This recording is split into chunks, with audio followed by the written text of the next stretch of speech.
Estou acompanhando aqui no celular também. Vamos que vamos, já foi aí. Já estamos live. Deixa eu ver se já começou. Já foi, Del. Já estamos live aí, cara. Deixa eu ver aqui rapidinho.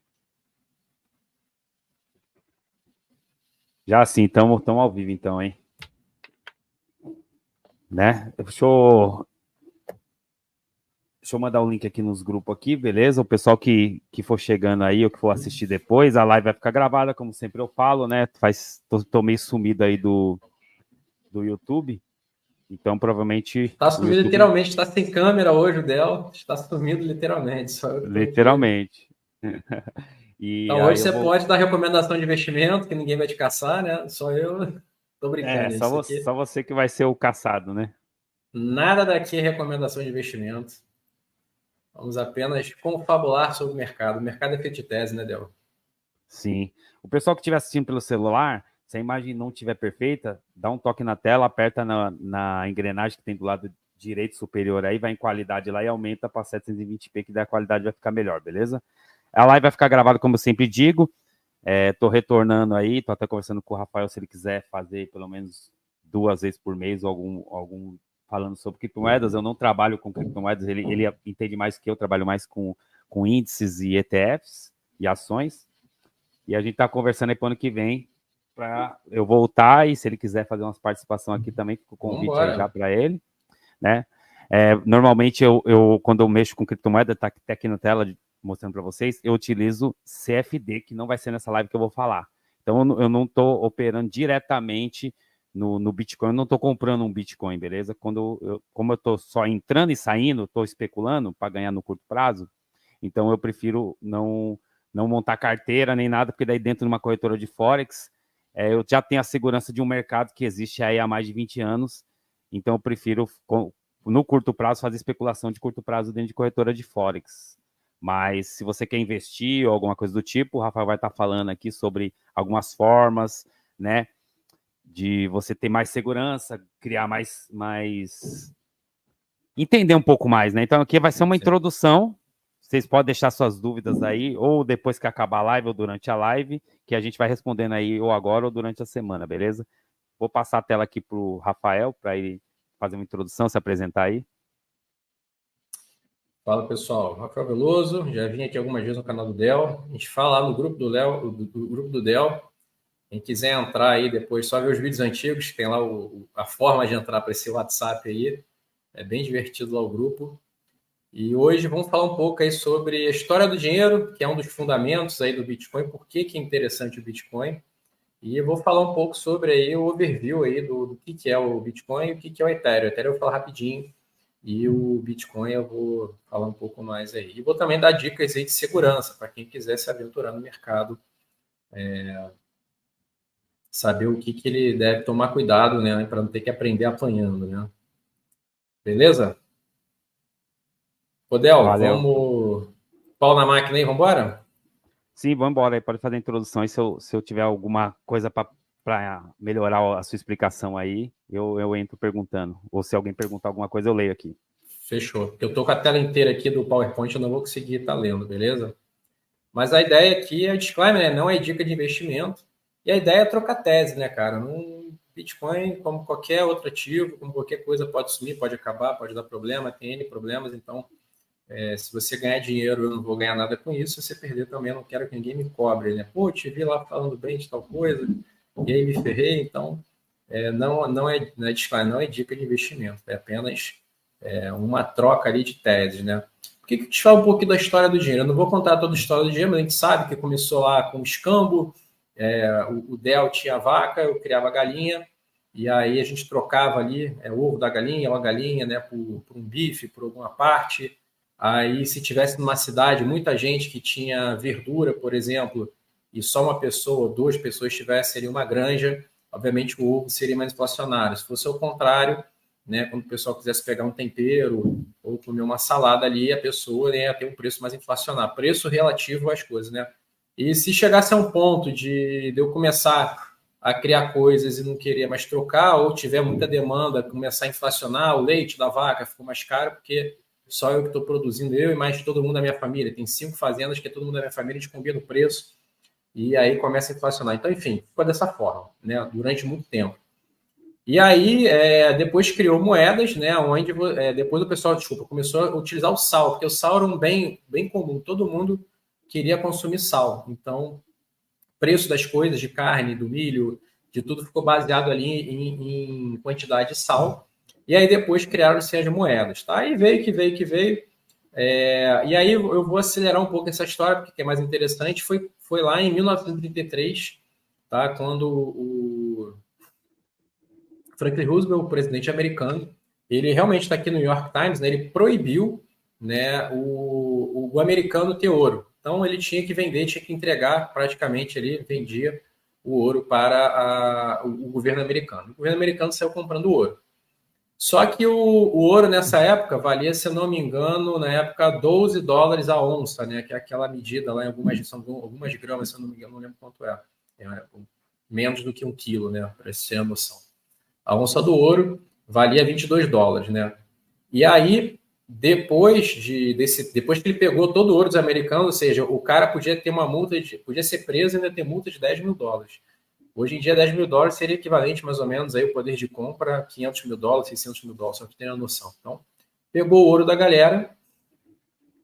E aí, no pós-guerra, depois da Segunda Guerra Mundial, né, os aliados venceram, os Estados Unidos ali era o carro-chefe ali. E aí ele pegou e virou, pessoal, todo mundo ferrado, a Europa ferrada, pessoal, vamos fazer uma coisa. Como Estados Unidos, tem o maior estoque, né, de ouro, né, eu tenho a maior quantidade de ouro do mundo, eu vou começar a lastrear o meu dólar, porque ele queria criar uma moeda global. Então, o meu dólar vai ser lastreado no ouro para cada... Aí a onça do ouro já virou $35. Ele falou que para cada $35 eu vou ter uma onça de ouro. Então, o dólar era como se fosse um título de ouro. E aí a gente vai fazer o padrão global. A partir de hoje, esse nome disso foi tratado de Bretton Woods, né, em 1944. Todo mundo vai utilizar dólar no mundo. Você pode manter lá o teu franco suíço, não era euro, né?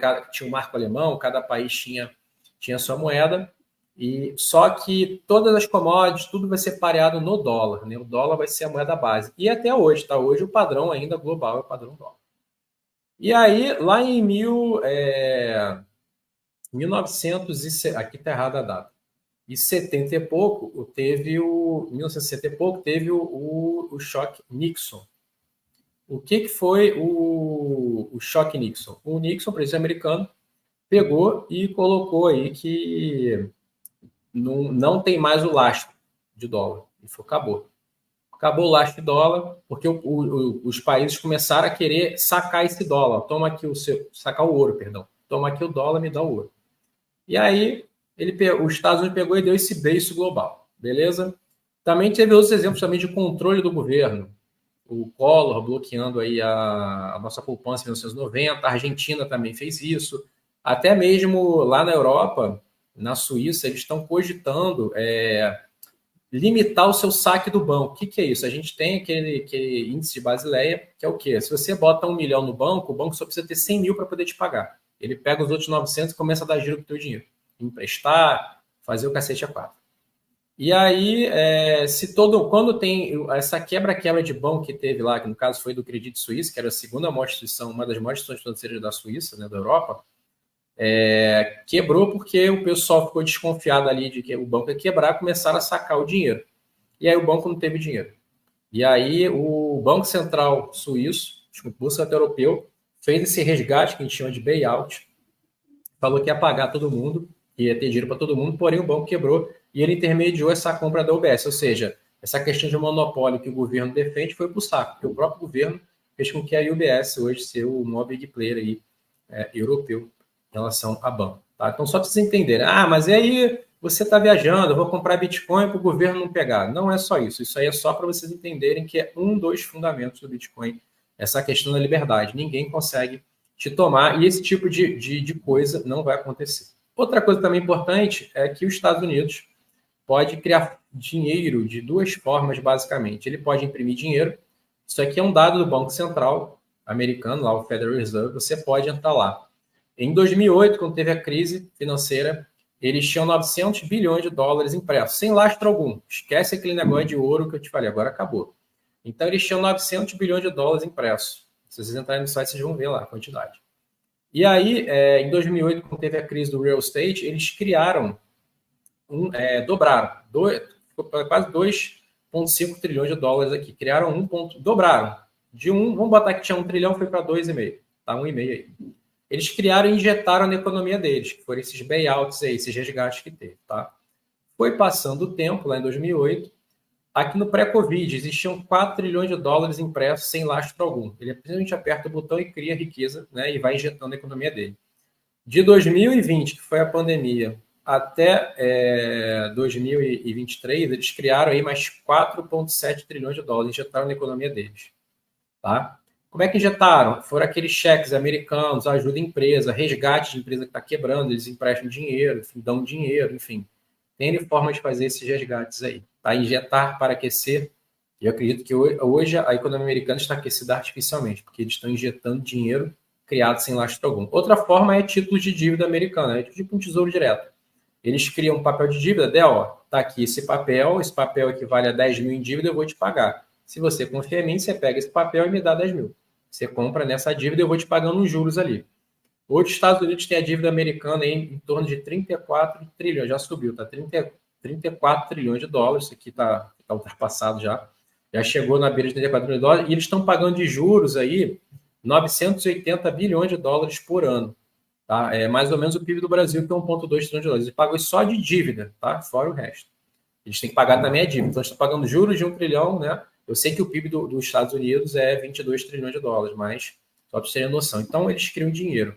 Inclusive, isso aí foi lá em 2008, quando criou lá o Bitcoin, 2008, 2009, o Satoshi Nakamoto, que é esse pseudônimo, que é quem criou o código do Bitcoin, escreveu lá no primeiro bloco lá a questão que o chanceler, né, fez aí vai fazer o segundo bailout aí dos bancos, né? Então já tinha feito o primeiro, de bailout é o resgate, tá? Então essa daí que é a ideia, tá? Aí do Bitcoin. Você está fazendo algo descentralizado onde ninguém consegue criar. Vamos falar, Del, posso continuar?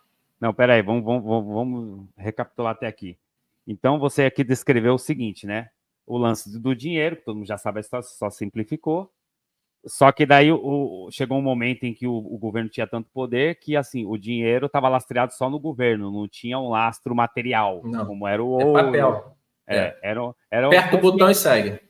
Confiança no governo, né? Então, se o governo, por exemplo, fizesse igual no Collor, seu dinheiro some da conta e acabou, né? Basicamente seria isso. Sim. Então, uma das alternativas, ou o Bitcoin pode ter nascido para isso, é esse lance, por exemplo, se você colocar um Bitcoin aqui no Brasil e você chegar lá nos Estados Unidos, você pega ele sem que o governo saiba ou que alguém possa fazer alguma coisa com esse seu Bitcoin. Então, já seria uma alternativa interessante, né? Por exemplo, a gente sabe que existe o sistema SWIFT de pagamento internacional. Se você quer mandar um dinheiro para os Estados Unidos, você faz via Wire Transfer, que é com esse sistema SWIFT. Quem gerencia isso é os Estados Unidos. E lá na guerra com a Rússia, ele pegou e fez esse embargo aí. Oi? Então ele pegou e bloqueou. Então, por exemplo, se eu quisesse mandar, por exemplo, que eu fosse russo e morasse no Brasil, quisesse mandar um dinheiro para minha família... Você não tem nada a ver com a guerra. Você não tem nada a ver com a guerra. Você está morando na Rússia e você está dando aula do seu curso lá de trade, de inglês, de russo, de corte e costura, de culinária online. Como é que eu ia te pagar? Se eles cortaram o Wire Transfer. É a mesma coisa. Tem Bitcoin. Tem no Bitcoin. Só teria no Bitcoin. Então não, já Bitcoin, seria uma alternativa já. Seria uma a gente está falando de Bitcoin, que é o mais comum, né? Sim. Você poderia pagar com Bitcoin. Então, uma alternativa até de sobrevivência em catástrofe, por exemplo, né? Sim. Nesse caso. Porque, por exemplo, um país como os Estados Unidos consegue bloquear quase que 100% um outro país, né? Sim. Embargos comerciais e tudo, e financeiros, monetários, né? Então, cara, o cara não tem nada a ver com a guerra. Se o presidente da Rússia quer fazer guerra ou qualquer outro, cara, a população não tem nada a ver com isso. Está nem a favor disso. Mas vai até só porque está morando lá? Então, até para tirar essa ideia da cabeça do pessoal, que é o seguinte, óbvio que a maioria das pessoas que entram no mercado de criptomoeda e principalmente Bitcoin, entram na ideia de apostador mesmo, especulador, querer ficar rico, né? ele não foi criado para isso, para enriquecer pessoas. Não é o objetivo principal. Não. É claro que tudo que há na Terra gera valor. Você tem uma terra ali, ela gera valor. Você tem um carro, tudo tem valor. Então dá para você ganhar dinheiro com algo. Mas não necessariamente... No white paper do Bitcoin, que é o projeto dele, o Satoshi Nakamoto colocou que é uma moeda global peer-to-peer, pessoa de pessoa. Sim. Mas hoje, pela volatilidade, como o preço varia muito, eu não usaria como moeda. Eu usaria mais como uma reserva de valor a longo prazo, que é o que a gente vai falar mais aqui à frente, tá? Beleza. Quando ele ficar muito grande, reduzir essa volatilidade, pode ser que seja uma moeda corrente, entendeu? Sim. E o pessoal aí que tiver chegando aí, pessoal, boa noite. Estamos retomando aqui com o Rafael. O Instagram dele é o mesmo que eu deixei aqui na descrição, @VelozInvest. Isso. Né? Lá no Instagram vocês podem estar acompanhando. Ele vai estar de vez em quando aqui no canal falando sobre cripto. E se vocês tiverem pergunta, pode deixando aí que no decorrer eu vou lendo aí, beleza? Sim, hoje a gente está falando sobre fundamentos de cripto. Assim, por que você investe em Bitcoin? Estou dando os fundamentos. Né? Por que eu acho que é interessante?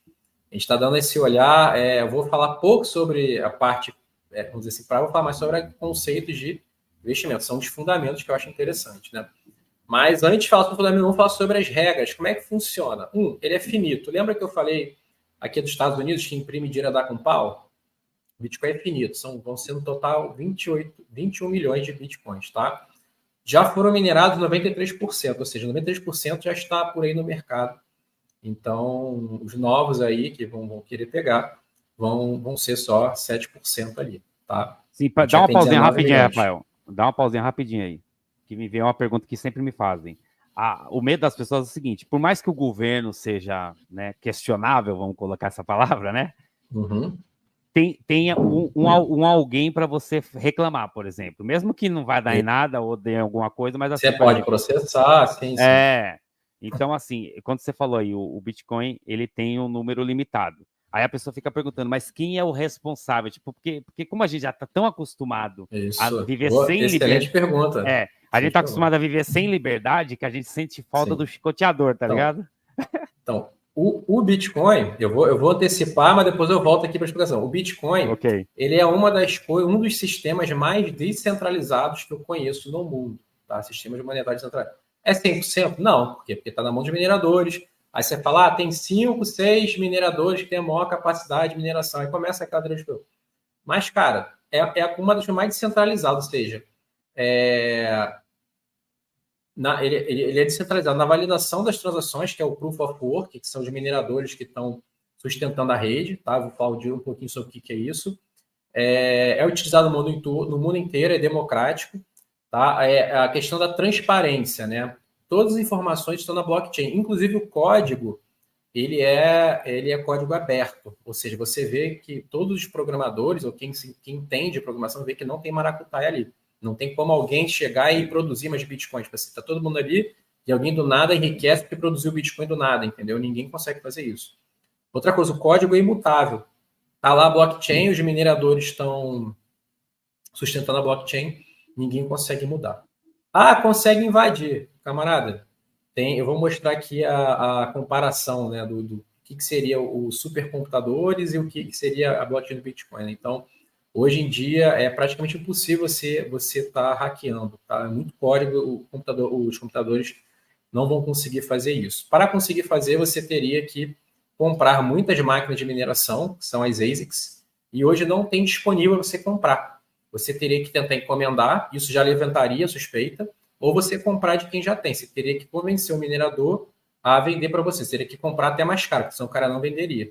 Porque ele tem o business dele, né? Como é que ele vai desfazer daquilo tudo? Eu vou mostrar o tamanho das mineradoras, que são grandes empresas. Então, para alguém comprar, ele também teria que solicitar energia. O cara constrói uma planta de energia e produz. Cara, para ter essa licença para você construir qualquer planta de energia no mundo inteiro, você vai levantar a suspeita que você também tem que falar sobre o seu projeto. Então, quem fizesse tipo um Warren Buffett da vida, um bilionário, um Elon Musk fizesse uma porra dessa, seria notório que ele está fazendo algo ou para minerar, se ele não minerasse é porque ele está querendo quebrar o código e invadir. Então, Isso aí seria notório global. E eu acredito que isso não seria admissível, né? Então, pelo poder estar descentralizado, ou seja, dividido pelo país, pelo mundo, por vários computadores, então o poder não está centralizado na mão de um país ou de uma pessoa. Não. Então é mais difícil você ter alguém Sim, sim. fazendo um mover, né? Individual, né? Sim. O governo não pode interferir na blockchain. Ele pode, talvez, naquele país dos Estados Unidos, eles ir lá e fazer intervenções nas mineradoras, mas tem nos outros lugares também, entendeu? Inclusive, antigamente, não tinha mineradora, era o pessoal, o computador tal, que conseguia fazer. Lógico que não tinha a segurança, a gente vai falar um pouco mais à frente, a segurança que tem hoje. Mas é muito complexo, você está quebrando o código do Bitcoin, é quase impossível. Vamos lá, a gente está falando aqui, cara, do 11º maior ativo do mundo, tá? Ele tem um market cap aí atual aí de 825 bilhões de dólares, tá? Primeiro é o ouro, que tem 13 trilhões de dólares, né? Depois a Apple, 3 trilhões de dólares. Microsoft, isso aqui eu peguei hoje, tá? Microsoft, 2 trilhões de dólares, então são os ativos mais caros do mundo, mais valiosos do mundo. O Bitcoin é o 10º, tá? Então, para mim, isso aqui é importante.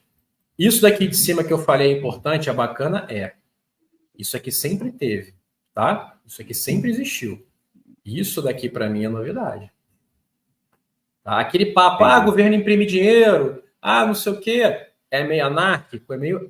eu acho legal, mas isso não... desses lá, daqui, ó, tudo que eu falei para trás, eu já sabia em 2020 e não comprei, não tinha tanto dinheiro assim em Bitcoin. Tá?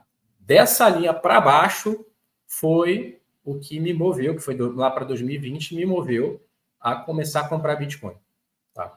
Então, dessa linha para cima, sempre existiu. Porém, eu achava interessante a ideia. Agora começa o papo de gente grande, na minha opinião, que me moveu a estar investindo, tá bom?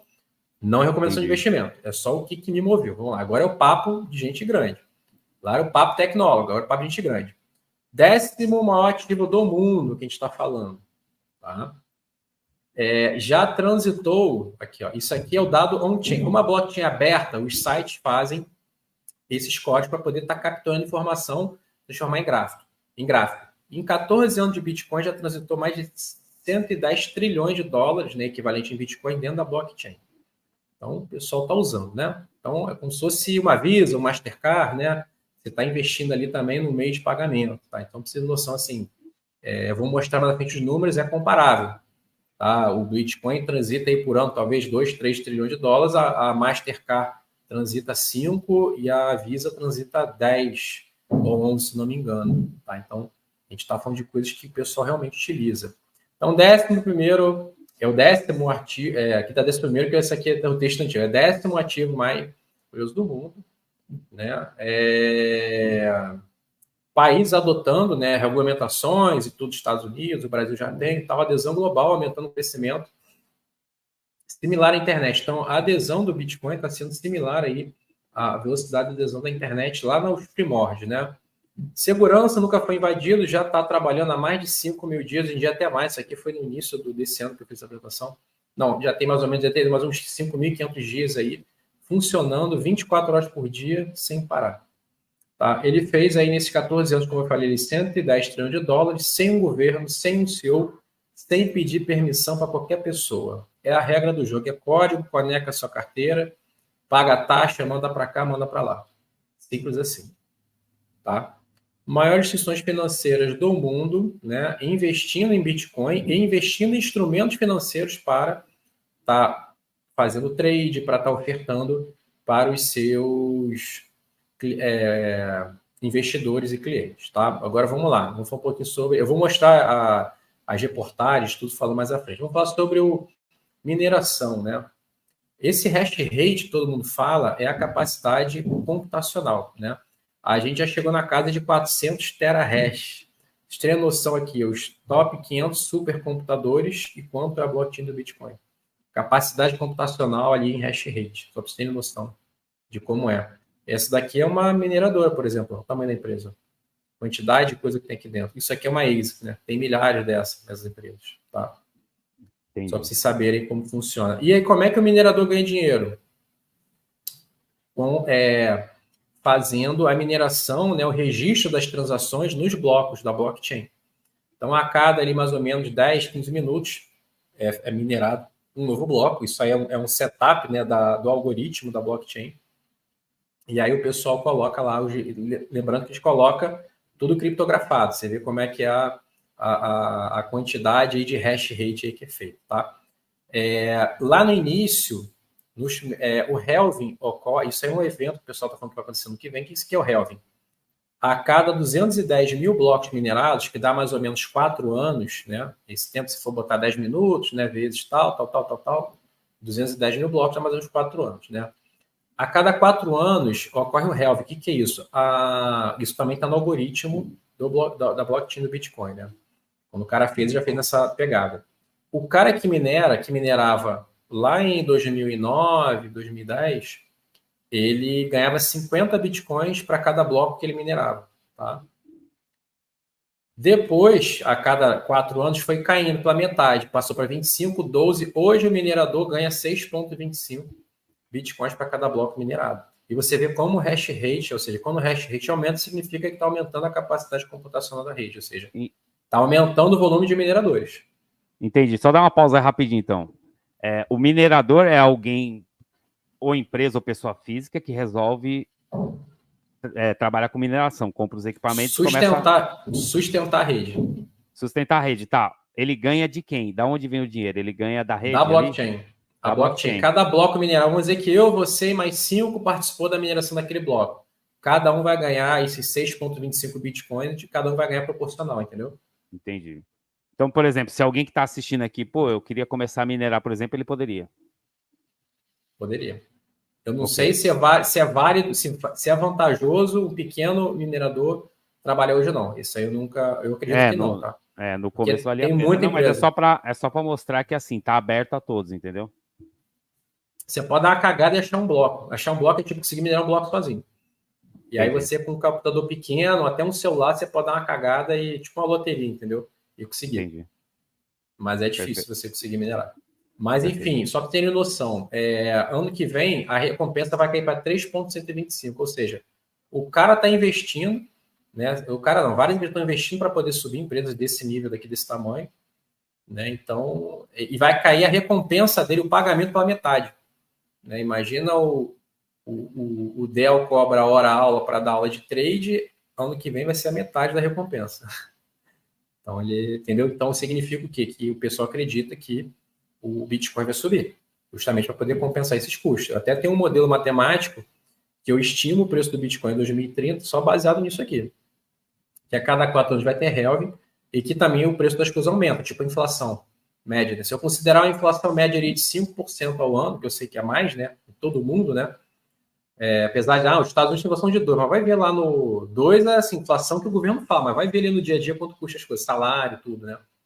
Então, se você for ver uma inflação de 5%, mais cair na metade a cada 4 anos, 2030 o Bitcoin deve estar na casa de $1 milhão.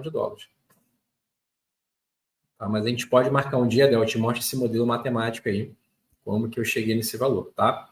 Mas voltando Sim. aí, então, vocês teriam noção, por exemplo, a questão da agenda green, né? Que o Bitcoin gasta muita energia, besteira e tal.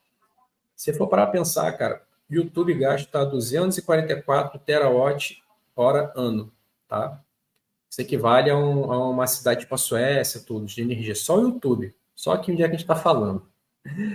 A mineração do ouro gasta 240 terawatt-ano, o Bitcoin gasta 95 terawatt-ano, e a ideia aí é vir baixando.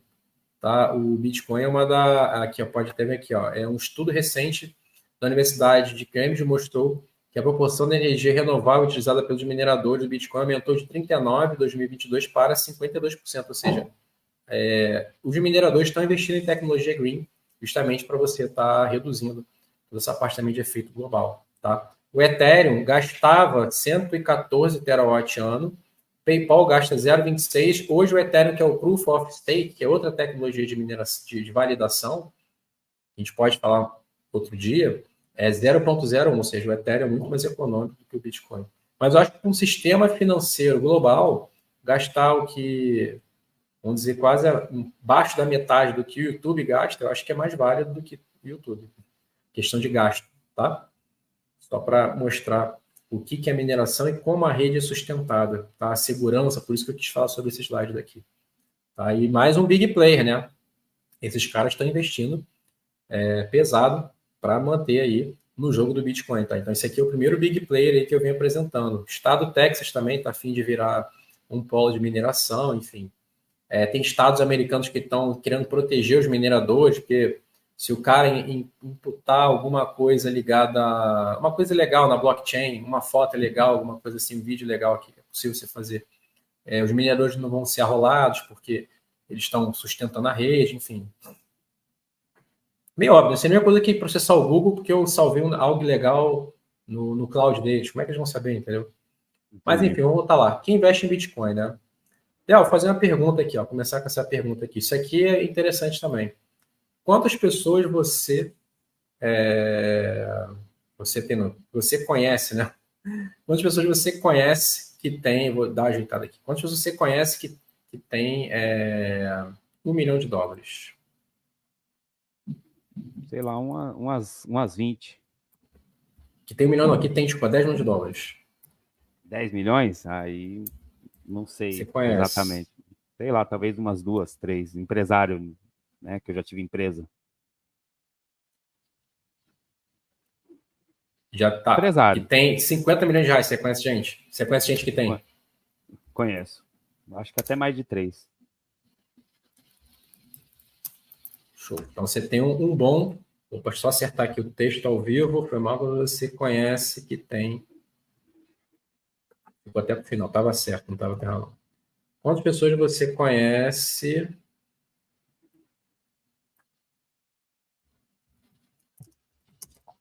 que possui 10 milhões de dólares? Você falou três aí, né? É. Esses empresários aí, tu acha que eles são bobos? Os caras são inteligentes? Os caras mandam bem? Você acha que eles estão de bobeira? O que você acha Não, aí? claro que não. Os caras são sinistros, né? Se os caras te chamar para jantar, tu vai no mesmo dia para ouvir só os caras falando, né? Sim, claro. É aquele tipo de, Então, de, de cara que você trabalha até de graça para ele só para acompanhar ali só o para aprender, bastidor. né? Então, esse site daqui a gente pode entrar depois, o BitInfoCharts, tá? É um site também que te dá dados on-chain. Você pode ver isso em loco, né? Clicando aqui nessas carteiras, ou você pode ir lá ver já o resumo, tá? Essa primeira carteira aqui que eu estou mostrando é de uma corretora da Binance, tá? Ela tem $10 bilhões lá, só em Bitcoin, tá? Então, esse site, você consegue ver quanto tem aqui as 10 mil carteiras mais ricas. Então, vamos lá. Nessa análise on-chain, atualmente, existem 35 carteiras que têm mais de $1 bilhão, ou seja, R$ 5 bilhões. Tem 363 carteiras com mais de $200 milhões, que equivale a R$ 1 bilhão. Tá? Por que eu estou botando isso? Só para vocês entenderem a quantidade. Tem gente que tem carteira repetida? Tem. Vamos dizer que o cara tenha 3, 4, tá bom, considera um terço desses valores. Para mim já, bom, né? Tem É, 7.367 carteiras com mais de $10 milhões, que equivale a R$ 50 milhões. Só para vocês terem noção da galera que está investindo em Bitcoin. Tem mais de 10 mil carteiras com mais de $6,8 milhões. Então, eu acho isso interessante. Você está vendo quantas pessoas estão investindo nisso, tá? Esse aqui é o extrato de quem está investindo lá da MicroStrategy, que é o segundo maior fundo de investimento de Bitcoin do mundo. Então, tem esse Capital Invest, tem a Vanguard, que é a segunda maior instituição financeira do mundo. Eles têm pouquinho lá. Tem meio bilhão de dólares. Eles gerenciam 7 trilhões de dólares, ter meio bilhão de dólares lá, acho que é pouco, tá? A BlackRock, obviamente, tem meio bilhão de dólares também, e a Morgan Stanley, né? A State Street, a State Street, a Vanguard e a BlackRock são as três maiores instituições financeiras do mundo. BlackRock gerencia 10 trilhões de dólares, a State Street acho que é 7, a Vanguard também 7 ou 6, e tem a State Street é 4, perdão, e a Fidelity é 4,5 trilhões de dólares. A gente vai falar bem da Fidelity mais à frente aí. Então, essa galera está investindo dinheiro. Esse cara daqui é o CEO da BlackRock, né? E ele falou aí sobre... Bel, será que dá para gente passar esse vídeo aí? é, Do YouTube? não sei se dá. Não, pode ser que dê ruim. Não posso dividir aqui, eu tomei de... Não sei, acho que não derruba não. Deixa eu voltar aqui para nossa tela. Deixa eu remover aqui, stop screen, deixa eu abrir agora aquele outro vídeo lá, só para a gente ver o que é. Vídeo rapidinho, tá até lá no Até não meu derruba, não. YouTube, tá lá no meu YouTube, mas é algo público, né? Tá lá de boa, acho que não vejo problema nenhum de eu postei no meu YouTube, deixa eu... Beleza. Ele tá falando inglês, mas deixa eu dividir agora minha tela aqui de novo, mas eu consigo ir traduzindo aí para vocês rapidinho. Opa, enter stream, a Chrome Tab. Peraí. Opinião seu. Show. Eu acho que esse aqui. Share. Me avisa aí quando você estiver vendo aí. Tô vendo. Som tá bom aí? Som tá legal aí? Tá. Vamos lá. It's digitizing gold in many ways. Ele falou que o Bitcoin é um ouro digital, né? Instead of investing in gold as a hedge against inflation, a hedge against... Você poderia investir como se fosse um hedge de inflação, né, no Bitcoin, né? Esse cara aqui é o CEO da BlackRock, é a maior instituição financeira do mundo. The onerous problems of any one country or the devaluation of your currency, whatever country you're in. Let's be clear, Bitcoin is an international asset. Falou que o Bitcoin é um ativo internacional, acho que todo mundo deu para entender, né? It's not based on any one currency. Da moeda. And so it can represent an asset that people can play as an alternative. I would call the foundation of BlackRock is about hope. You invest for retirement because you believe tomorrow is better than today. Ele falou a questão de BlackRock, de investimentos e tal, que a gente acredita que amanhã vai ser melhor, mas enfim, esse cara daqui é o CEO da BlackRock, ele não é um cara muito mídia, tipo o Elon Musk, por exemplo, que fica aí falando diversas coisas. Deixa eu tirar minha tela de volta aqui, deixa eu voltar à apresentação. E ele já em várias entrevistas vem falando aí, quando ele faz entrevista e o pessoal pergunta, ele fala tranquilamente aí se quiser voltar à apresentação aí, por favor. Ele fala tranquilamente aí do Bitcoin. Ele não é um cara muito de falar, mas ele vem falando sobre Bitcoin, sobre Ethereum, sobre tokenização, mas é importante, tá? Não é só porque esse cara falou que eu estou investindo, estou dando diversos fundamentos. Outra coisa também que eu achei interessante foi que os Estados Unidos aí, essa lista aqui são das maiores carteiras, né, que foi encontrada, e eles não sabem de quem são esses daqui. Os Estados Unidos hoje, a princípio, tem 3,5, acho que até que tem mais, tem 5 bilhões de dólares em Bitcoin. Tá? A gente vai falar mais aqui à frente sobre isso daí. Então, por que eles estão holdando isso daí? Né? Achei esquisito, né? Outra coisa também que eu achei muito interessante do perfil do Bitcoin é o seguinte: na análise on-chain, esse site aqui tinha expose, né, o hold rate relative porque é a porcentagem, né? Você consegue aqui, ó, vem tirando, aqui tem as carteiras aqui. Opa, deixa eu botar a apresentação full, desculpa. Aqui tem as carteiras com de 1 a 3 meses, uma semana.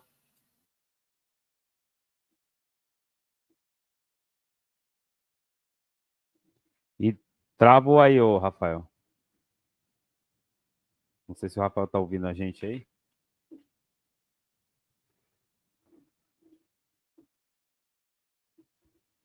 Mas deixa eu aproveitar, né, para ver se ele volta aí, para responder aqui o Jairon. Ô, Rafael, voltou aí? Pode falar. Ah, tá. Não é que tinha travado aí, né? Tá me ouvindo aí? Tô, agora tá. Você parou onde? Travou? Não, o comecinho mesmo. Tá. Esse aqui é um indicador on-chain, você ouviu isso daí ou não? Deu? Ouvi. Esse aqui é um indicador on-chain. Então, desculpa aí, pessoal. Esse gráfico aqui é o seguinte, né? Vou repetindo de novo. Tem como, se eu clicar em tudo aqui, nesse gráfico, ele vai aparecer investidores de 0 a 1 dia, de 1 dia, uma semana, de uma semana a 1 mês, de 1 mês a 3 meses, enfim. Eu tirei todos eles, só botei de 3 anos para 4, 4 para 8 e 8, mais de 8 anos, tá? Que são essas cores aqui. Atualmente, daqueles 93% de Bitcoin já minerado, 40%, mais de 40%, um pouquinho mais de 40%, está sem vender bitcoins há mais de 3 anos. Ou seja, o pessoal está hold mesmo, está acreditando na parada. Então, daquelas carteiras todas de milhões e bilhões que eu comentei, provavelmente aí boa parte está mais de 3 anos, tá? Tem carteira aí que comprou milhões, ou até bilhão há pouco tempo? Tem. Mas a grande maioria já está no jogo há mais tempo, tá?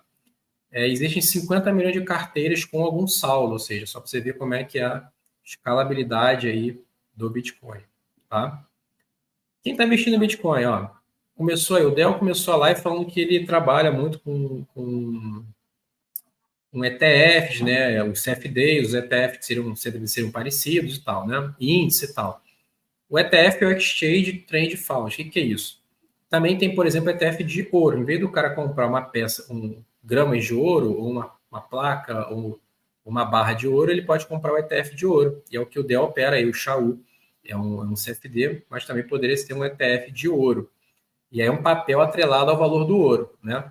Se for um ETF, significa que o cara tem, se você comprou o equivalente a 1 quilo de ouro, significa que tem esse 1 quilo de ouro em algum lugar lá para você, no caso do ETF. E aqui são as empresas, né? A Ark Invest, a própria BlackRock, tudo, que estão, aqui a Fidelity, que estão pedindo para o governo americano liberar eles terem ETF spot. O que é spot? É 1 para 1, é sem alavancagem. Se você comprou um ETF de um Bitcoin, significa que a Fidelity tem um Bitcoin lá para guardar para você. A própria Fidelity, a BlackRock estão fazendo esse pedido. E o governo americano está segurando. O governo americano já liberou ETF de mercados futuros, mas não spot. O que isso implica? Alguns fundos de investimentos, fundos de hedge, não podem investir em mercados futuros. Pelo contrato lá, foi feito fundo de pensões, não pode. Então, eles estão querendo spot justamente para que esses fundos possam estar comprando esses ETFs aí spot, tá? A própria Fidelity já fez a fundo da terceira maior instituição financeira do mundo, tá? Fez uma pesquisa e viu aí que 74 das instituições pretendem comprar cripto, tá? Dos clientes lá da Fidelity, tá? A própria Fidelity, esse 401k é o plano de aposentadoria, um plano de previdência privada aqui nos Estados Unidos. E eles estão ofertando aí até 20% do plano de aposentadoria. Geralmente aqui o CLT, né, fica entre 5%, 7%, 10% do que você coloca, a empresa acaba dobrando ali, te dando um dinheiro a mais para você poder estar fazendo o seu plano de aposentadoria, né, do seu salário. Aqui eles estão dando em Bitcoin 20% desse valor, tá? A Fidelity também falando aí que o Bitcoin é mais exponencial do que o ouro. O próprio JP Morgan colocou aqui nessa reportagem, né? Bitcoin not gold is the new inflation hedge, é o novo hedge de inflação, tá? Então, por que esses caras estão procurando? Isso tudo começou aí em 2021, 2022, tá?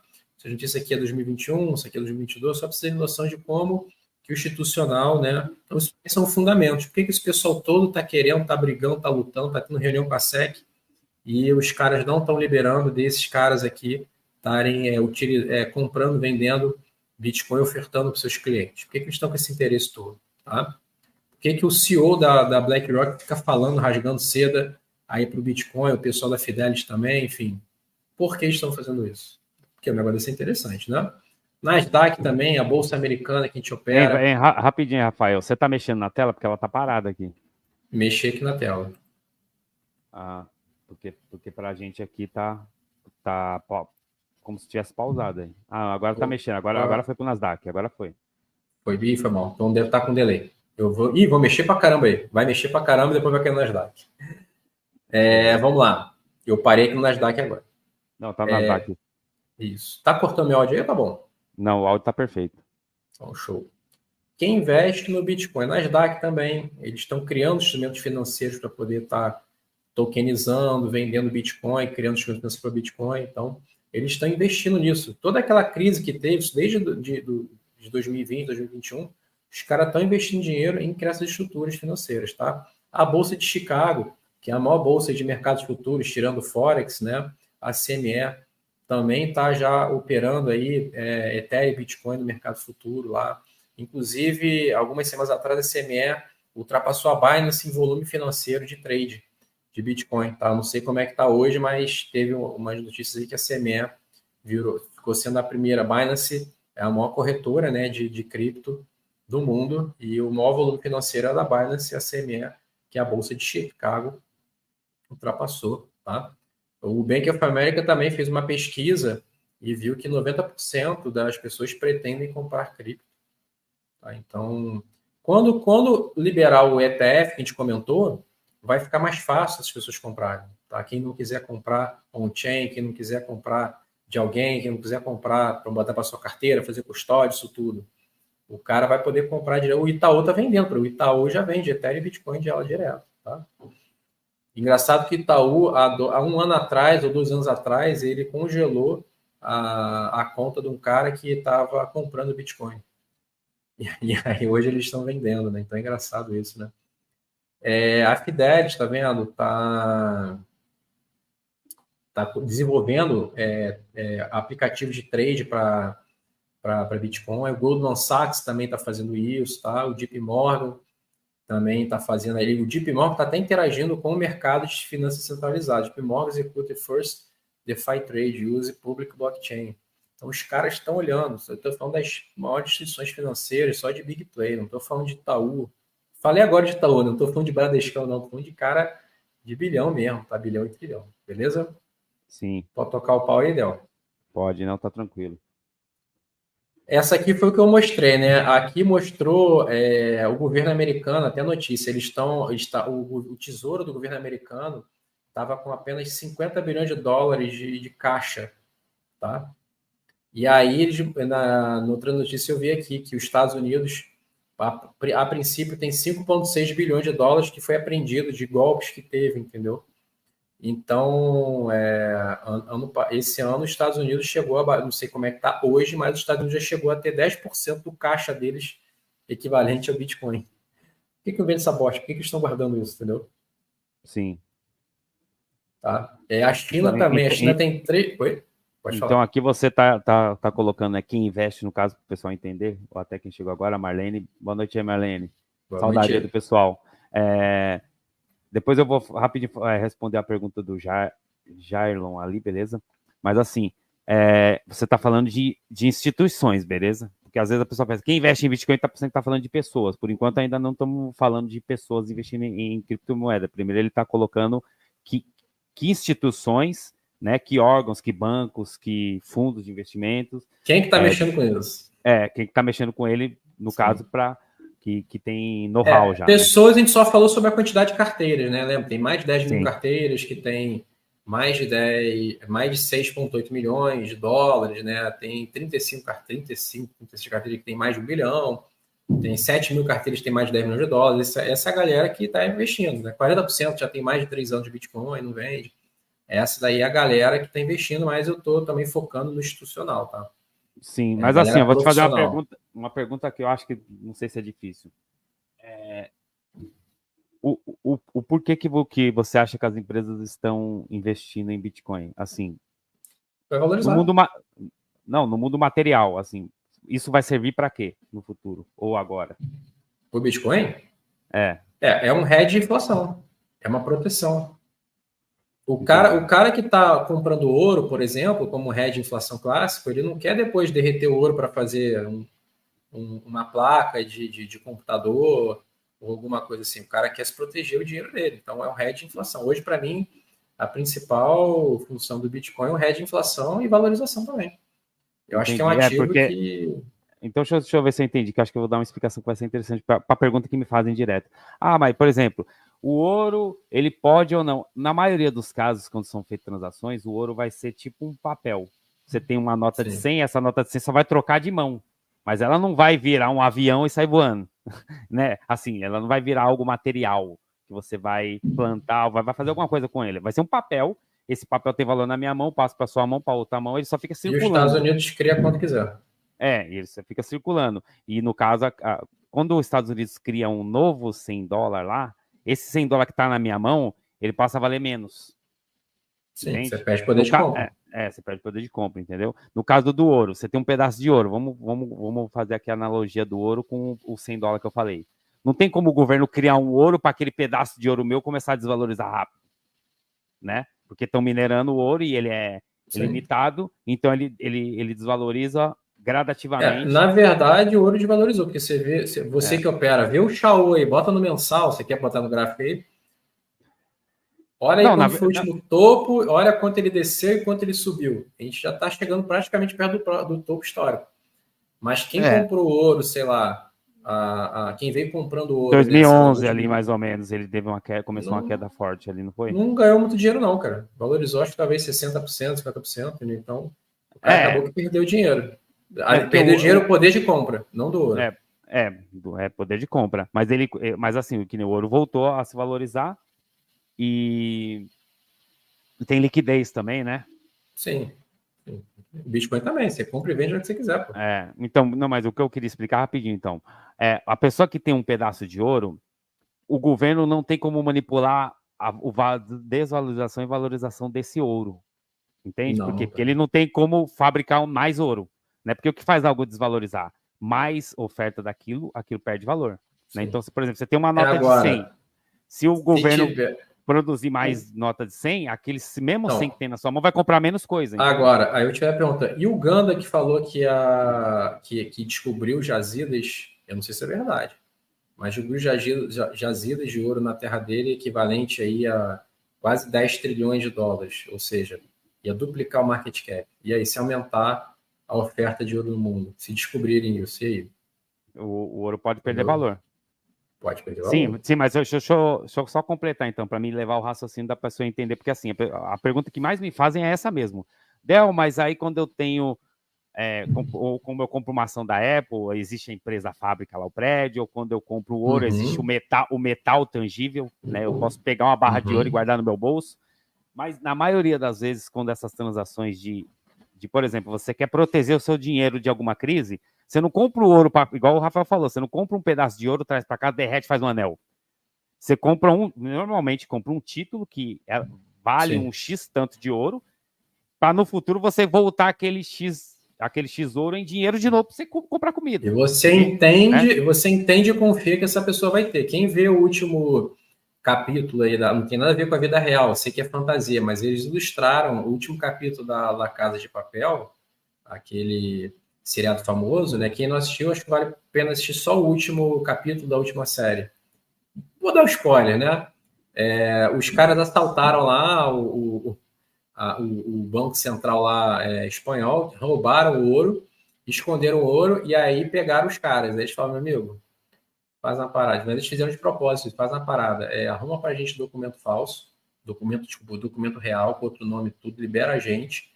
E a gente não cagueta, porque eles não encontraram o ouro. E a gente não cagueta que a Espanha perdeu todo o ouro dela, porque aquilo ali era lastro, né? Então, cara, no dia que se a gente botar a boca no trombone e vocês pegarem a gente e não acharem o ouro, eles não vão ter mais ouro. Ou seja, a Espanha ficou ali continuando como tendo X toneladas de ouro, né? E eles foram liberados também para ficar quieto, porque era melhor fazer isso do que quebrar toda a bolsa, toda a economia espanhola, no caso. Né? Então, eu não estou falando que isso foi verdade, isso aí, obviamente, é uma história, mas hoje você basicamente você compra papel de ouro. A grande maioria compra papel de ouro, como o Del falou, são os ETFs, né? Então, igual eu falei, porque daí... Quem te garante que tem? Quem te garante que não está criando papel igual de título de dívida do governo americano? Você acha que eles vão pagar algum dia 34 trilhões de dólares? Eles estão pagando ali os juros, que é equivalente a 980 bilhões de dólares por ano, né? Quando vence os títulos, eles pegam e pagam ali, mas eles criam mais dinheiro e pagam. Então, só para vocês entenderem esse ciclo sem fim, né? Sim, porque, por exemplo, para as pessoas entenderem como funciona, por que um banco quebra, né? Por que um banco quebra? Porque eu vou lá, ponho 1.000, aí esse 1.000 é emprestado para o Rafael. Na teoria, não quebraria nunca.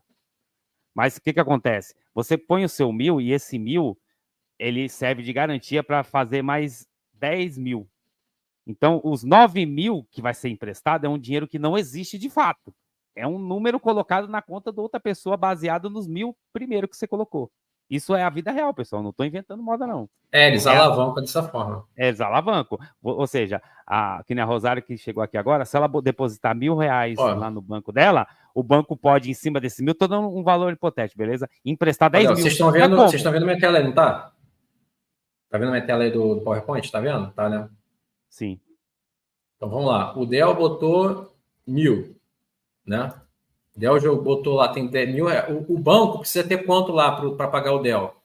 O banco, segundo lá o tratado lá de Basileia, o banco tem que ter 10% só. Então ele tem 900 aqui para emprestar para quem? Para o Rafael. Beleza? Emprestou 900 para o Rafael. Né? Beleza? Aí, só que eu pego esses 900 e vou pagar outra pessoa. A outra pessoa pega esses 900 e, sei lá, vai depositar nesse banco, só que os bancos estão interligados, né? Para ter esse balanço de Basileia, eu acabo emprestando para outro, que é o tal da taxa DI, né? Que a gente sabe que eles emprestam. Então, se eu pegar esse dinheiro, eu não vou ficar com R$ 900 na minha mão, vou comprar alguma coisa. Quando eu pago, volta para o banco. Então, voltou para o banco esses 900 que eu depositei, né? Rafa depositou, né?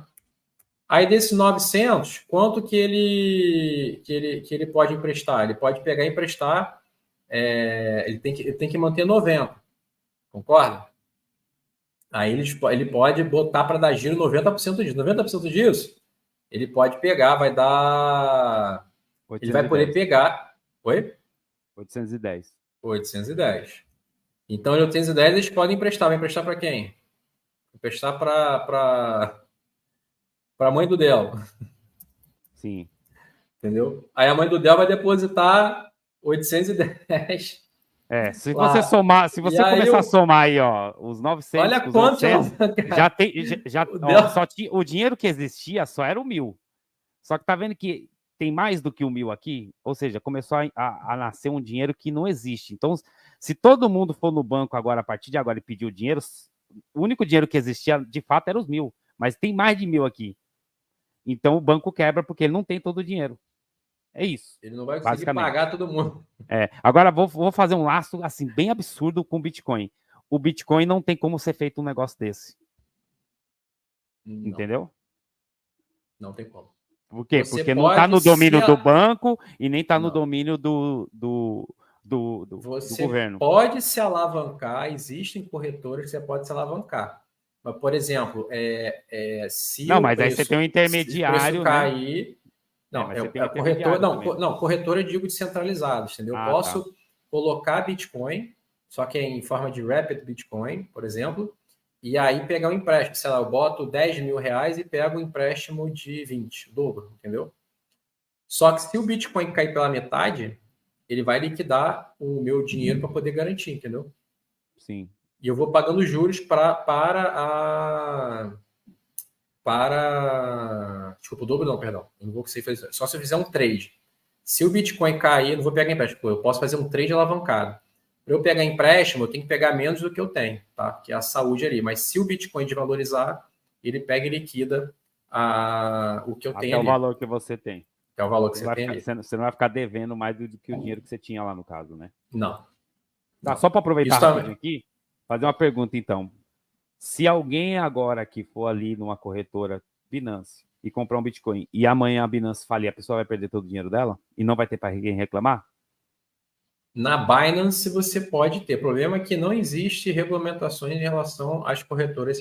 Talvez se você comprar no Itaú, você vai poder reclamar, mas o Itaú faz a custódia do teu ativo. Na Binance, você vai ter que entrar com o processo e ter sorte. Foi até a questão da FTX. A FTX faliu, deu base em todo mundo aí. Era a terceira maior corretora dos Estados Unidos. Tá, então deixa eu explicar aqui então para o pessoal, porque dá a impressão que é o Bitcoin que fez a pessoa ter prejuízo. Não foi o Bitcoin, foi o foi a corretora. Foi a corretora. Então tem um intermediário no meio. E perdeu dinheiro. A corretora pegou o dinheiro da galera e fez merda. Tem um intermediário no meio, igual o dinheiro. Por que o dinheiro nosso desvaloriza e a situação é complicada? Porque tem o governo no meio. Então, sempre o problema é o intermediário e não o material em si, né? Da discussão aqui no caso. Exatamente, isso aí. Então, não tem como você perder, só você perder, né? Aí tem os riscos também de blockchain, tudo que a gente pode comentar outro dia aí para não se estender também tanto a live aí. Queria falar um pouquinho também sobre o Ethereum, cara. O Ethereum é uma outra blockchain, tá? Para mim é um dos principais projetos aí, o que eu mais invisto, no caso, eu tenho mais Ethereum do que Bitcoin. E o que Ethereum faz, cara? Eu falo um overview, né? Ele também é descentralizado e você pode ter contratos inteligentes, né? A blockchain do Bitcoin, o pessoal está fazendo os ordinals agora, que provavelmente vai ter algo similar a isso, tá? Mas não está tão desenvolvido assim, está bem no início, iniciou até esse ano. Então, o Ethereum já tem essa tradição. Então, o Ethereum, por exemplo, tem um volume financeiro maior. Você vê que o Ethereum transitou em 2021, né? 11,6 trilhões de dólares. Tá? A Visa transitou 10, o Bitcoin transitou 4,6. A Mastercard acho que foi 5 ou 6, se eu não me engano. Para vocês terem noção. Tá? O que é legal também dos contratos inteligentes? Eu vou falar mais à frente o que é isso. É que o nosso contrato, fiz um contrato com o Dell para prestar um serviço. Contrato de uma obra, né? No caso, eu vou fazer obra na casa do Dell e tudo. O que acontece? É um contrato probabilístico.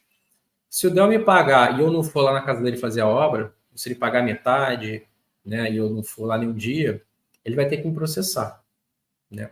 Uma pessoa idônea, né, vai processar. Aí vai depender do juiz analisar, me caçar e tudo para poder reaver como é que eu vou pagar ele. Então, é provável, depende um de me achar, outro do juiz outorgar que eu tenho que pagar de volta, que eu tenho que vender meu imóvel, porque eu perdi, porque foi algo emergencial que eu fiz, enfim. Então, tem essa probabilidade. O determinístico, não. Na blockchain, cara, se não cumpriu, o dinheiro volta para cada um, entendeu? Você pode fazer dessa forma, o dinheiro voltar para cada um, ou seja, não tem como você mexer. A não ser que seja um contrato malicioso, aí você tem que saber como analisar isso daí. Tá? E existem muitos contratos maliciosos e muitos golpes aí na Web3, tá? Essa questão de tokenização dos ativos, o que é isso? Pode ser o Real World Assets, que o pessoal chama, os RWAs, ou você está tokenizando qualquer outra coisa. Por exemplo, se o Dell tivesse 5 apartamentos lá em Miami de frente para a praia, ele poderia estar tokenizando, né? Quando o pessoal começar a fazer esse desenvolvimento, já tem algumas plataformas que já fazem, né? Tokenizar ali não o apartamento, mas o owner do apartamento, né? E ele poderia estar vendendo, ou seja, poderia estar comprando 0,1% lá do apartamento lá do Dell, sendo que o primeiro é focado em Airbnb, ou seja, eu tenho o maior risco de ter ou não renda, mas quando tem ele é maior, e outros poderiam ser ligados a aluguéis de longo prazo, entendeu? Então, eu poderia estar recebendo uma fração ali do lucro ali do aluguel desse apartamento.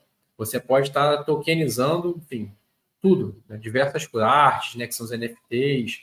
O NFT do clube do Dell pode dar acesso a uma palestra com ele, a almoçar com ele, enfim. A tokenização a gente podia, só para o pessoal visualizar, seria, nessa ideia que você falou do apartamento, seria como se fosse uma cota de um fundo imobiliário, teoricamente. Exatamente. Perfeito. Exatamente, isso daí. Só que você poder democratizar isso. Você poderia fazer um fundo imobiliário se você tivesse 3, 4 imóveis? Não. Não. Se fizer, dá muito trabalho. E outra coisa, é global? É global? Não. Você prefere ofertar o teu fundo imobiliário lá do shopping / shopping, o shopping, fala um shopping top aí de São Paulo, aí, Del. Ibirapuera, sei lá? Enfim, Ibirapuera. Esse shopping você poderia estar fazendo um fundo tijolo global, é melhor do que você fazer nacional, né? O mundo inteiro poderia estar comprando a blockchain esse fundo. Não é todo mundo que consegue comprar coisa aqui no Brasil. Essa questão do on é o owner mesmo. Por exemplo, o Dell fala assim, galera, eu vou abrir aqui um curso e quem comprar o meu NFT vai ter acesso às lives aí, vai ter acesso... Tem muita gente que faz isso, tá? Vai ter acesso ao meu curso ao vivo, vai ter acesso à live, eu vou fazer um bate-papo toda semana, eu vou fazer um almoço aqui em casa todo mês e quem tiver o NFT vai poder fazer. Ou um pagodeiro, fala uma banda que você gosta aí, Del. Quem seja de pagode. Não, vou até melhorar esse seu exemplo aqui. Vamos colocar a situação da música. Antigamente, para você consumir a música, tinha lá o cantor, o empresário, mais uma porrada de gente até chegar a música em você. Hoje, alguém de casa faz uma música, posta no YouTube, você ouve. Então, sim, a banda do Del vai querer fazer um show. Basicamente, o que essa rede está fazendo é isso. É eliminando o máximo de intermediário possível, entende?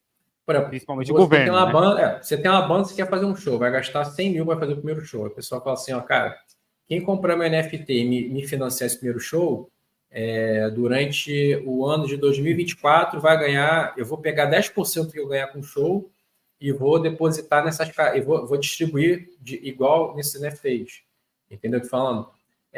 Um cara que é pagodeiro, aí ou um cantor de funk, que seja, que é famoso, né? O cara fala assim, ó, quem comprar meu NFT vai ter direito a vir nos meus ensaios, e todo ensaio eu vou sortear um cara para vir tocar uma música aqui comigo. Eu talvez não veja valor nisso, porque eu não tenho interesse de ir lá. Mas o cara que gosta vai achar legal. O cara que banca um camarote num show desse e gasta 50, 60 mil, às vezes compraria um NFT desse por 50 mil, 60 mil, para ter acesso ali ao ensaio do cara. E aí depois também, se eu não gostar mais, se esse NFT vai ser limitado, obviamente. Se esse NFT for valorizando, eu posso pegar e vender no dia que eu não quiser. Eu compro 2, fica um para mim e outro para poder vender, ou poder alugar. Ó, eu alugo você aqui, você vai no show do cara com o NFT. Então, assim, você pode ganhar, ou seja, o cara do funk, do pagode, do sertanejo, do rock, fez a parada, fez o movimento todo, tá se ferrando para poder fazer o show e tudo, e você que comprou NFT, depois você pode vender e ganhar dinheiro. Sem ninguém encher teu saco, entendeu? É descentralizado. Então, essa é uma das questões. Quando eu compro lá o título lá do imóvel do Dell, tipo um fundo tijolo, eu posso vender a hora que eu quiser, 24 horas por dia. Eu poderia estar usando isso como lastro. Ó, eu possuo esse fundo aqui que vale tanto, eu vou deixar aqui como garantia, você me dá um empréstimo como garantia, um empréstimo menor. Dentro do DeFi você pode fazer isso. Eu posso botar o meu ativo, eu falo assim, ó, eu estou botando aqui, ó, 10 mil dólares em Bitcoin, eu preciso de 5 mil reais emprestado, de 5 mil dólares emprestado, entendeu? E os juros anuais já giram em torno de 3%. Então, você consegue fazer... Tem gente, até a gente faz arbitragem em cima de bancos lá nos Estados Unidos. Que o cara consegue, às vezes, empréstimo a 1%, 2%, não agora que a taxa está mais alta, mas antigamente conseguia, e o cara pegava empréstimo mais barato que isso. Então, desculpa, o cara pegava empréstimo... Desculpa. O cara pegava o empréstimo descentralizado ali a 3% e fazia arbitragem em cima de banco, entendeu?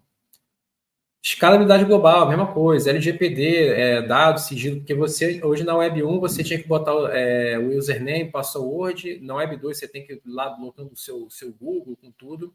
Você está logando só com a tua carteira e ninguém tem muito dado sobre você. Tá? Então, isso daí que seria um overview. Aí também é a mesma coisa, ó.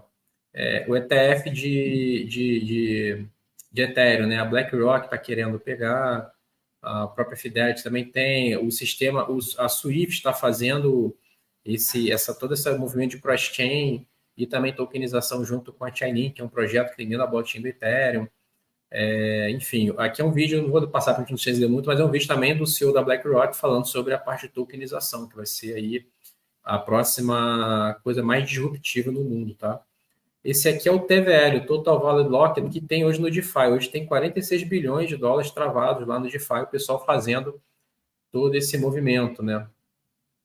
A corretora que o Dell opera, por exemplo, a Tickmark, né, Dell? Sim. Ela cobra um spread mais barato, mas cobra um spread para você estar abrindo uma posição, tá? Cobra ali uma taxinha para você abrir a posição.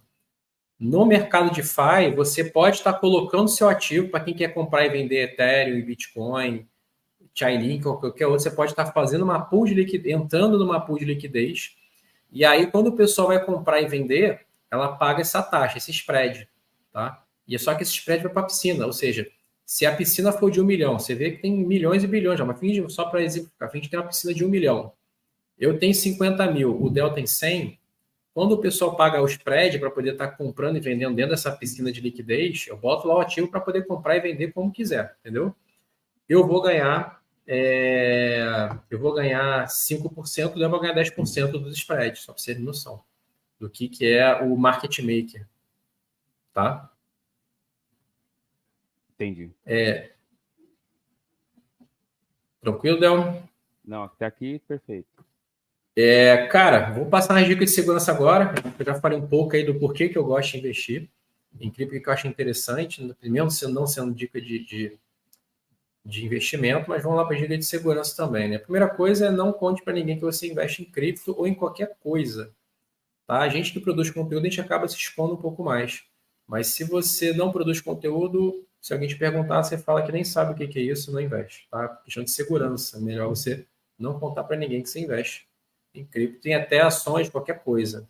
Você opera, nada disso, tá? Uma hard wallet é importante. Você pode estar fazendo ali a sua carteira no celular, no computador, mas a hard wallet dá mais segurança. O pessoal pergunta, quando eu compro uma hard wallet? Uma hard wallet boa, aí, uma Ledger, uma Trezor, se não me engano, é uns 200, 250 dólares, se eu não estou enganado. Eu comprei tem muito tempo. Então, quando você tiver, por exemplo, aí, o equivalente em cripto, né? Quando 10% do que você tiver em cripto for o valor de uma wallet, eu acho que vale a pena se liquidar 10% do que você tem em cripto e comprar uma hard wallet, tá? Mas quem quiser já comprar de cara, compra, que não vai se arrepender. Sempre anote as suas seeds. O que é seed? Quando você monta uma carteira, você recebe de 12 a 24 palavras, né? Dependendo da carteira, para você poder gravar. Se você perder sua carteira, se deletarem, roubarem teu celular e tudo, seu computador quebrar, você com essas seeds, você levanta a tua carteira em qualquer outro lugar do mundo. Então, por exemplo, se eu quiser, deu ruim no Brasil, eu quiser fugir do Brasil e forem me revistar, não deixarem eu sair com nenhum equipamento, for aquele caos total, é só eu decorar essas 12 palavras. Eu posso sair do Brasil decorando essas 12 palavras ou anotando em algum lugar, né, que provavelmente não vão tomar esse papel de mim, e depois eu levanto essa carteira em qualquer lugar do mundo e consigo sacar o meu dinheiro, tá? Então, sempre anote essas suas seeds no papel e você também pode fazer códigos ali que você sabe para poder estar trocando, sei lá, inverter a primeira com a última palavra, inverter a palavra do meio com a última, deixa eu ver aqui, coisas que eu não faço, né? Tá trocando uma palavra, sei lá, uma palavra invertida, no meio da tua palavra ali tem, sei lá, up, aí você bota down, aí você sabe que é o inverso daquilo ali, sei lá, fala God, você bota devil, entendeu? Você pode estar botando o oposto, você sabe que aquela palavra você vai trocar, justamente se o hacker conseguir roubar tuas seeds, o cara não vai conseguir descobrir ali, tá? Então, isso que eu falei, altere uma palavra ou outra, enfim. As criptos em corretores, né, fica sob o risco do governo ou a corretora, né, intervir ou alguma invasão da corretora, hacker, alguma coisa assim. Então, e o pessoal fala que not your keys, not your coins, né? Então, se você não está com a sua chave privada, que é a sua carteira, né? Você, na verdade, você possui na carteira a chave privada, né? O cripto fica sempre na blockchain. Você não possui, porque você pode estar sofrendo ação ou intervenção aí de corretores do governo. Então, leia sempre as mensagens da MetaMask. Quando você vai estar comprando e vendendo, aparece a mensagem. Você está depositando tanto nesse lugar. Esse lugar está solicitando tanto da sua carteira, está solicitando acesso à tua carteira. Então, você tem que sempre estar lendo ali quando você vai fazer sua transação com a MetaMask, você lê para saber realmente o que está acontecendo ali, que não é nenhum golpe, né? Outra coisa também, não interage com qualquer protocolo. Existem protocolos maliciosos. Então, sempre interaja com os protocolos mais clássicos, o pessoal fala, procura ler na internet sobre esse protocolo, se não é golpe ou não. Então, você tem que tomar cuidado. Mas se interagindo ali com o Uniswap, com os clássicos ali, com MakerDAO e tudo, não vai ter problema. E sempre molhar o pé, né? Então, por exemplo, se eu for fazer um pagamento, eu vou comprar o Dell, tem um Porsche, eu vou comprar o Porsche do Dell em Bitcoin, né? Em vez de eu pegar a carteira, o número da carteira dele e mandar logo ali o valor ali de 500 mil reais ali em Bitcoin, eu mando o mínimo possível, sei lá, $2, só para garantir, ter certeza que a carteira está certinha, que ele recebeu. Aí, opa, recebi aqui os $2, agora eu mando a pedrada depois, entendeu? Então, sempre que você vai fazer uma operação diferente, um protocolo diferente, você pode tá molhando o pé, fazer primeiro, vai pagar uma taxa, obviamente, mas você garante ali que... Por que eu estou falando isso? Porque se der ruim, você vai perder o dinheiro inteiro. Não tem saque, não tem como tu reclamar. Tá? Então, sempre testa primeiro. Entendi. Se você fizer o errado, acabou, perdeu o dinheiro. Já era. Botar uma letra errada, um código errado, já era, tá? Então... Outra coisa também, sempre usa uma carteira da zona, que eu chamo. Então, você vai interagir com um protocolo diferente, que você não conhece, que chama de não ortodoxo, né, que posso brincar assim, faz uma nova carteira que não está o teu dinheiro todo, se você perder, dane-se, bota pouco dinheiro lá e testa. Depois que você pegar confiança, você leu sobre, você vê que é seguro, porque também pode ser que seja seguro hoje, mas o hacker invadiu amanhã. Então, você vê o histórico, você vê quanto já tem lá, quanto já transacionou, você consegue ver isso tudo aí nos sites das internet para você poder ver, tá? Tudo que eu falei, errou, não tem saque na blockchain, então, bem complexo, tá? Esse Wallet Guard eu uso, acho bem interessante. Você pode baixar ele no Chrome, é tipo uma extensão, tá? E aí que você pode usar na MetaMask. O que é isso aqui? Ele, antes de você aceitar uma Não, transação com a pera rapidinho. MetaMask, Você tá mostrando alguma coisa na tela aí? Porque aqui estou mostrando. tá na página Quem Investe Bitcoin. Eita, fera, muito atrasado, cara. Eu tô já em dica de segurança. Então, e no YouTube também tá Não, nessa mesma tela. é mesmo? Não, tranquilo. Como eu tô falando aqui, não tem. O puxando aqui na livraria. Realmente, cara, tá muito antigo. Mas você tá me ouvindo bem, né? Sim. Não, a voz tá perfeita. Só a tela que não tá aparecendo. Deixa eu dar um stop share aqui e voltar, peraí. Deu um stop share. Sim, exatamente a tela que você tá mostrando, entendeu? Tá, deixa eu mostrar de novo então minha tela aqui, cara. Que doideira, cara. Windows. Voltou aí? Voltou. Agora Tá sim. vendo? Dicas de segurança. Isso, show. Então, eu li só basicamente o que está aqui. Esse Wallet Guard aqui é um aplicativo que é uma extensão que você instala no teu Chrome, por exemplo. Acho que deve ter também para os outros. E ele, antes de você clicar ali na sua transação, ele faz um scan ali, ele mostra, ó, cuidado, tem algo malicioso, não tem. Então, é mais um double check ali de segurança antes de você estar validando na sua MetaMask, tá? E o Revoke é o seguinte, se você fizer algum contrato esquisito, você entra nesse site e ele consegue estar quebrando ali aquele teu contrato inteligente. Tá? Então, se você tiver algo ali travado na blockchain, esse site aqui consegue, de alguma forma, te ajudar a estar fazendo um revoke, você está quebrando aquele contrato inteligente malicioso. Tá? Nem sempre você consegue, mas também são dicas mais avançadas aqui, esse revoke. Né? O cara tem que entender aí mais um pouco como funciona, mas o Wallet Guard aqui é interessante, tá? Você está interagindo com os protocolos que ele faz uma avaliação ali do contrato inteligente ali antes de você estar validando, tá? Perfeito. Léo, Oi. para mim já fechou. Se tiverem perguntas aí... Então, tem algumas perguntas que não tem muito a ver com o que a gente está falando, né? Impossível para frente a gente vai anotando, né? Que nem o perguntou sobre a média dos custos para minerar e tal, voltado para o lance de custo para minerar, cara? Não sei. Não sei. Então. Cara, para você ganhar dinheiro, vai gastar milhões, cara. Cada ISO dessa é muito caro e eu não sou especialista em mineração, cara, mas é muito dinheiro, cara. Talvez para minerar uma outra blockchain não tão famosa, tipo a do Bitcoin. Eu sei que é do Ethereum, para do Ethereum você pode criar, não minerar, mas é como uma mineração, né? Mas na verdade é a validação. Você vai poder montar ali o mínimo que você precisa ter é 32 Ethereum para estar podendo fazer validação do Proof of Stake do Ethereum, tá? Sim. Então, as perguntas que foram chegando também no WhatsApp, aqui no grupo de pessoas que eu falei para você que ia estar aqui na live, foi a questão de nomenclatura, tipo assim, palavras que a gente acaba, jargões de mercado que a gente acaba usando, que a pessoa se perde um pouco nessas questões, entendeu? E muitas palavras em inglês também, né? Então, o pessoal que está começando, tudo que a maioria das coisas são em inglês, né? Programação, né? E tá entrando no nosso cotidiano ainda, mas muitas coisas, as palavras são em inglês mesmo, né, Rafael? Sim. Né, tipo DeFi e, né? DeFi, finanças descentralizadas. Sim. Decentralized Então, Exchange, sim. Então é porque o pessoal usa muita abreviação e a pessoa que não está acostumada, ela faz ideia do que seja cada sigla, entende? Por isso que eu estou falando, pessoal. Aqui nós demos uma abertura da história e para vocês entenderem os laços, saber que não é uma coisa de um grupo de pessoas, e sim são empresas que estão fazendo esse mover.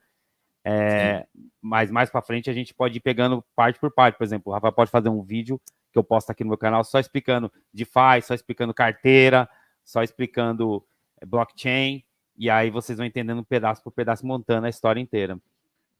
Sim. Entendeu? Porque senão a gente vai ficar aqui 10 horas se a gente for explicar cada nomenclatura, né? Então é melhor fazer pequenos vídeos e ao longo do tempo a gente vai postando, né? Pode ser, a gente pode fazer sim.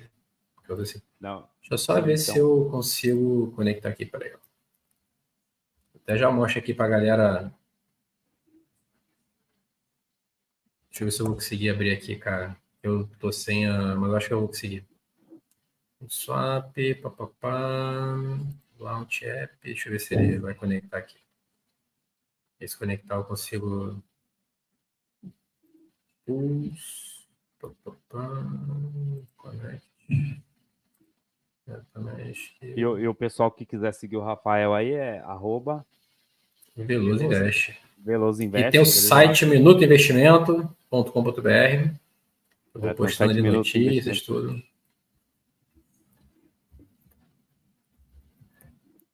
Vamos ver aqui se ele vai conectar aqui na Uniswap para mostrar para vocês aqui ao vivo. Eu acho que deu bom aqui. Vou mostrar uma pool aqui que eu montei para o pessoal entender o que é. Essa pool, deixa eu mostrar minha tela aqui para você. Share screen. Chrome tab. Vamos swap. Tá vendo minha tela aí? Tá aí.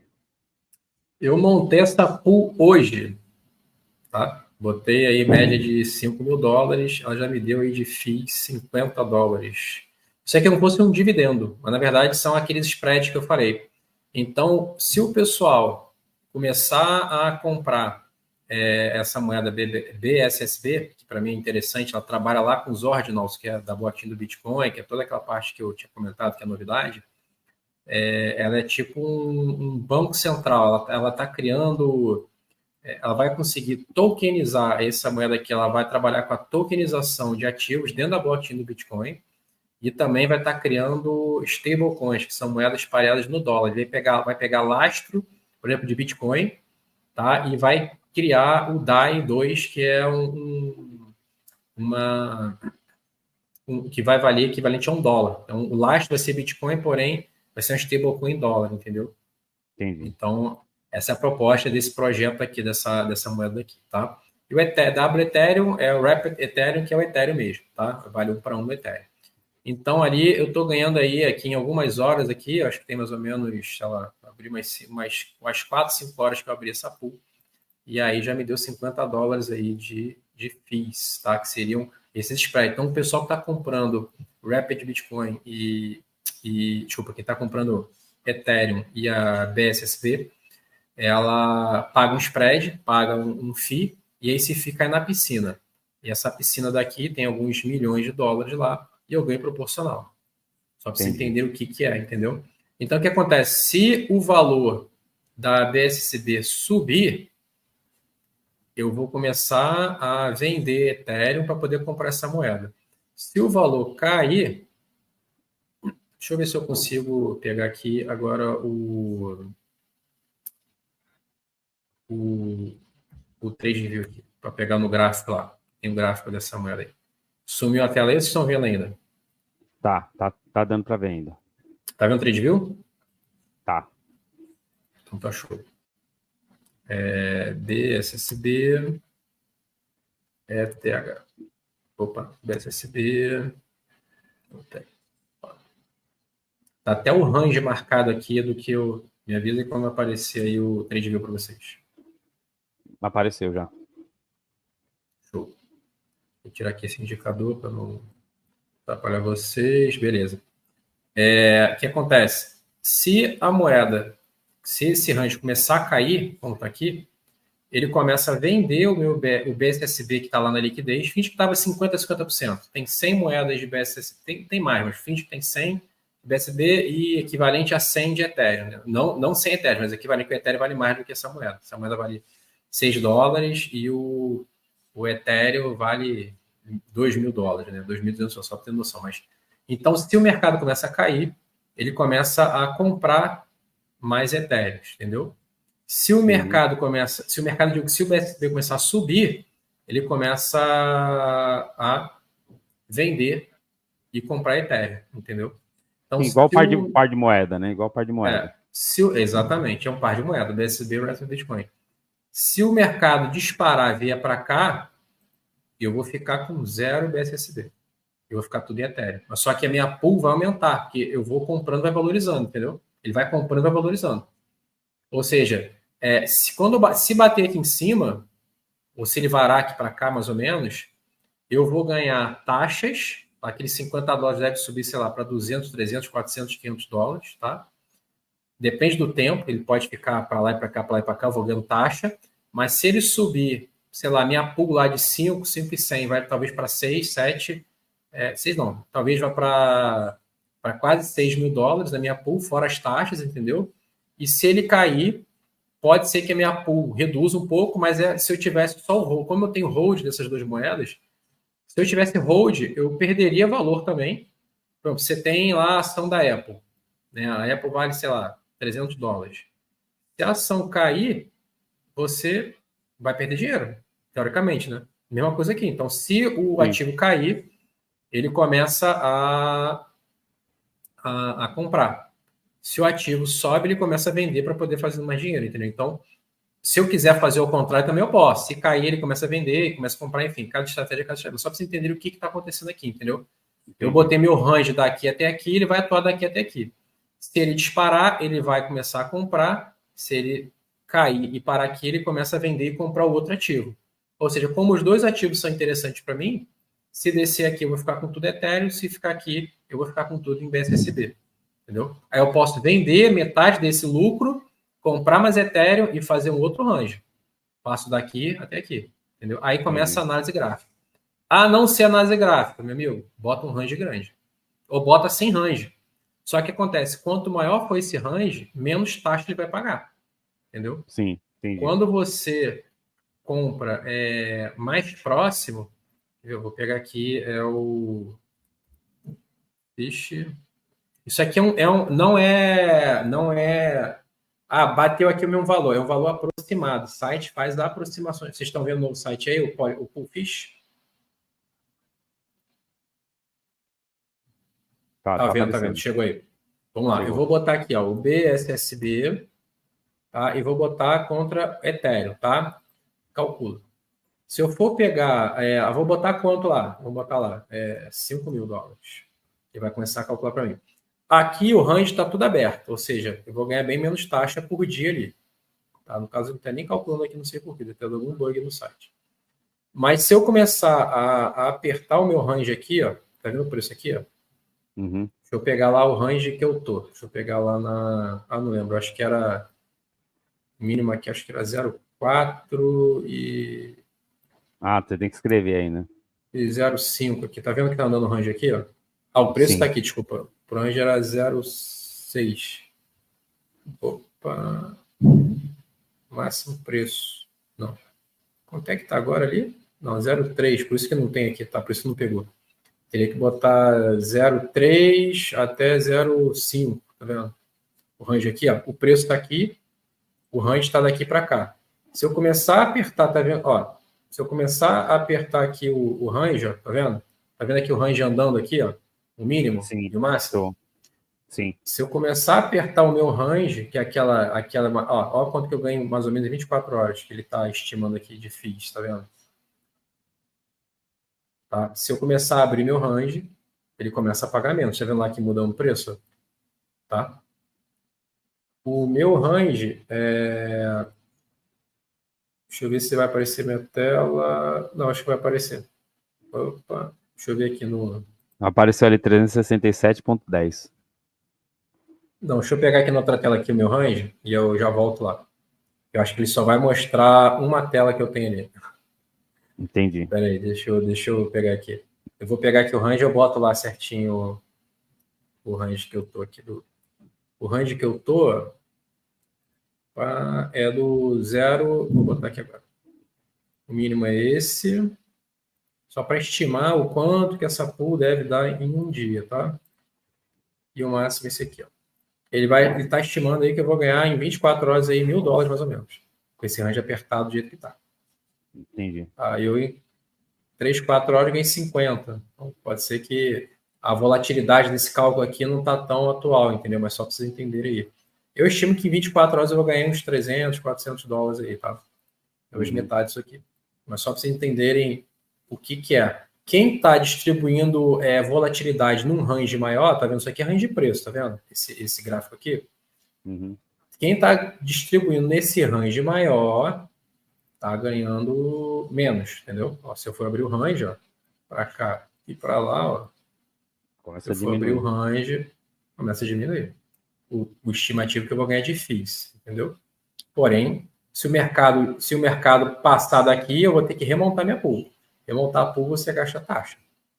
Entendeu? Entendi. Agora, com gas caro, deixa eu pegar aqui. O gas agora, numa transação dessa, deve estar uns 30. ETH.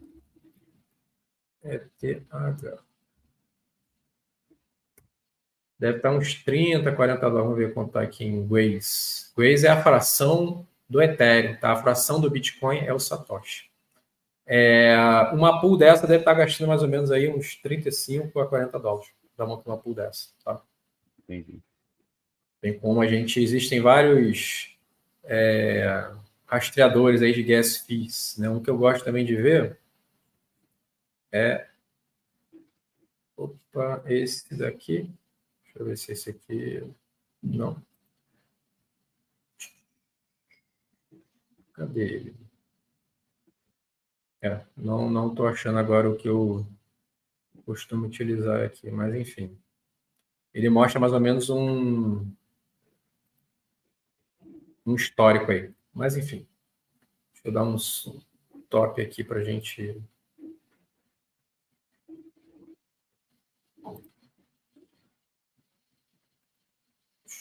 Fechou minha tela aí, Del? Não, agora fechou. Fechou. Beleza. Então, mas deu para entender bem. Foi interessante essa introdução aí. O pessoal conhecer a história. Igual eu falei, quem já mexe com criptomoeda há muito tempo, vai olhar para essa conversa e falar, pô, mas a gente tem que começar pelo começo, né, Rafael? Sim. Eu dei uma avançada ali, não me segurei, mas isso daí não dá para ser no primeiro mês já pegar esse tipo de coisa, não. Tem que entender um pouco ali. Mas, assim, eu quis te mostrar um pouco o que o trade me ajuda, entendeu? O cara que entende ali daquelas zonas, pô, acho que o preço vai ficar lateralizado nessa região daqui. Você monta a tua pool ali, você consegue estar fazendo mais taxa ali, entendeu? Sim. Então é aquele lance que eu falo. Se você está vendo, se você está querendo entrar em algo que pessoas têm potencial acima da média de ganhar dinheiro, é muito provável que você tenha um nível de conhecimento maior. Então não adianta alguém assistir uma live, um vídeo e falar, pô, queria investir em alguma coisa. Lembrando que essas taxas ali que eu vi, cara, vai ter que um empregar ativo tempo. mais arriscado. Se você botar tipo Ethereum e Bitcoin ali, vai pagar bem menos, entendeu? Uhum. O que o meu então, pagou 50 ali, iria pagar para você, sei lá, 5 dólares, 10 dólares, entendeu? No mesmo tempo que eu paguei. Então ali está pagando às vezes 10 vezes, 5 vezes, 20 vezes mais do que o normal, porque esse BSCB é um ativo novo, um ativo mais arriscado. Tá? Uhum. Então, mas é isso então, Rafael. Vamos marcar outras vezes aí. Eu vou pegar algumas sugestões que nascer dessa live para a gente fazer ou vídeos ou lives só sobre um pedaço, né? Um tema específico. Sim. E a gente vai desenrolando aí em cima das dúvidas do pessoal.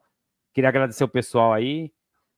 E o ano que vem eu vou estar voltando mais firme aí com novos conteúdos, né? O Rafael também já deixa o convite aqui para ele. Se quiser sempre estar dando uma passadinha, eu vou organizar com ele um dia certo. Um dia certo para ele estar dando uma passadinha aqui. E é isso aí, pessoal. Show. Valeu. Obrigadão, pessoal. Valeu, Del. Obrigado aí, cara. Valeu. Valeu.